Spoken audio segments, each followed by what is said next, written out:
ওয়াকফ সংশোধনী বিলের বিরুদ্ধে শান্তিপূর্ণ প্রতিবাদ সভা Shishubari মুন্সিপাড়ায়। Madarihat Birpara Muslim welfare society ওয়াকফ সংশোধনী বিলকে বিজেপির কালা আইন আখ্যা দিয়ে মঙ্গলবার মাদারিহাট বীরপাড়া মুসলিম ওয়েলফেয়ার সোসাইটির উদ্যোগে শিশুবাড়ি মুন্সিপাড়া ওয়াকফ ল্যান্ডে এক শান্তিপূর্ণ প্রতিবাদ সভা অনুষ্ঠিত হয়। সভায় উপস্থিত ছিলেন ব্লকের বিভিন্ন জামা মসজিদের ইমামগণ সহ বহু ধর্মপ্রাণ মানুষ, ধর্মীয় নেতৃবৃন্দ। বক্তারা বিলটির মাধ্যমে ধর্মীয় স্বাধীনতা, ওয়াকফ সম্পত্তির স্বায়ত্ত শাসন খর্ব হওয়ার আশঙ্কা প্রকাশ করেন। তারা জানান, এই প্রতিবাদ কোনো রাজনৈতিক উদ্দেশ্য নিয়ে নয়, বরং এটি একটি গণতান্ত্রিক অধিকার প্রয়োগের অংশ। সরকারের উদ্দেশ্যে তাঁদের আহ্বান, সংলাপের মাধ্যমে সকলের মতামত নিয়ে সিদ্ধান্ত গ্রহণ করা হোক।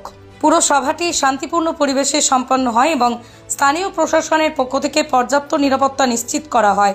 মুসলিম ওয়েলফেয়ার সোসাইটি জানায়, ভবিষ্যতের এই ইস্যুতে গণতান্ত্রিক পথে প্রতিবাদ চলবে।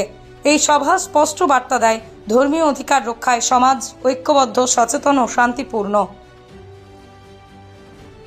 এই সভা হচ্ছে আমরা Madarihat Birpara Muslim welfare society একটা গঠন করেছি। কারণটা হচ্ছে আমরা মুসলিমরা খুব আতঙ্কিত।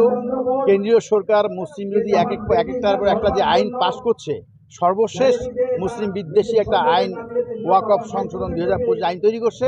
তার ফলে আমরা একত্রিত হচ্ছি যাতে সরকার আইনটাকে প্রত্যাহার করে নেয় এবং মুসলিমদের উপর বিভিন্নভাবে যে অত্যাচারের যে আইন তৈরি করছে সেগুলো তারা মুসলিমদের একত্রিত করছি যাতে আমাদেরকে ভয় প্রদর্শন করাতে না পারে কেন্দ্রীয় সরকার। সেই কারণে আজকে এই সভা।